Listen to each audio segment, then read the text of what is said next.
AP పునర్విభజన చట్టంలోని హామీల అమలు దిశగా కేంద్ర ప్రభుత్వం అడుగులు వేస్తోంది. విభజన చట్టంలోని అపరిష్కృత అంశాలపై దృష్టి సారించిన కేంద్రం Amaravati Hyderabad green field express హైవేకు తాజాగా ఆమోదం తెలిపింది. సమగ్ర ప్రాజెక్టు నివేదిక రూపకల్పనకు రోడ్లు, ఉపరితల రవాణా సత్వర చర్యలను ప్రారంభించాలని కేంద్ర హోంశాఖ ఆదేశించింది. దీంతో తొందరలోనే Amaravati ring road, Hyderabad regional ring ఉత్తర భాగం నిర్మాణానికి అనుమతులు రానున్నాయి.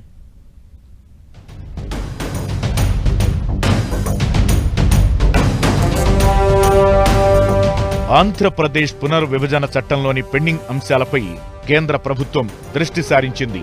ఈ క్రమంలో అమరావతి హైదరాబాద్ గ్రీన్ఫీల్డ్ ఎక్స్ప్రెస్ హైవేకి పచ్చజెండా ఊపింది.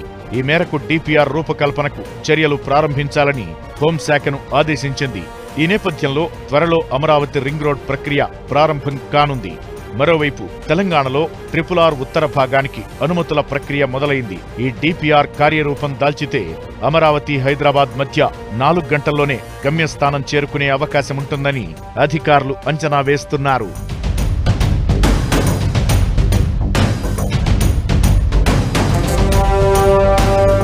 ఇప్పటికే అమరావతి ప్రత్యేక రైల్వే లైన్కు కేంద్రం ఆమోదముద్ర వేసింది.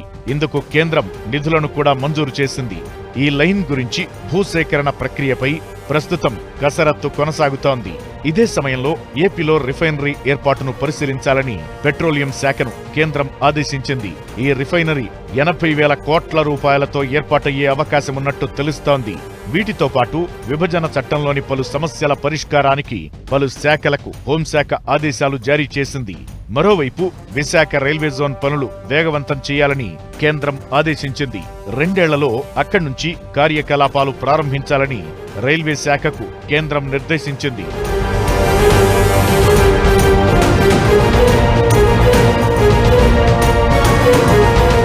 ఇక విశాఖ, కర్నూలు, హైదరాబాద్, అమరావతి కారిడార్పై కూడా కసరత్తు కొనసాగుతోంది. అటు పునర్విభజన చట్టం ప్రకారం వెనకబడిన జిల్లాలకు రావాల్సిన నిధుల విడుదలకు చర్యలు తీసుకోవాలని ఆయా శాఖలకు కేంద్ర హోంశాఖ సూచించింది.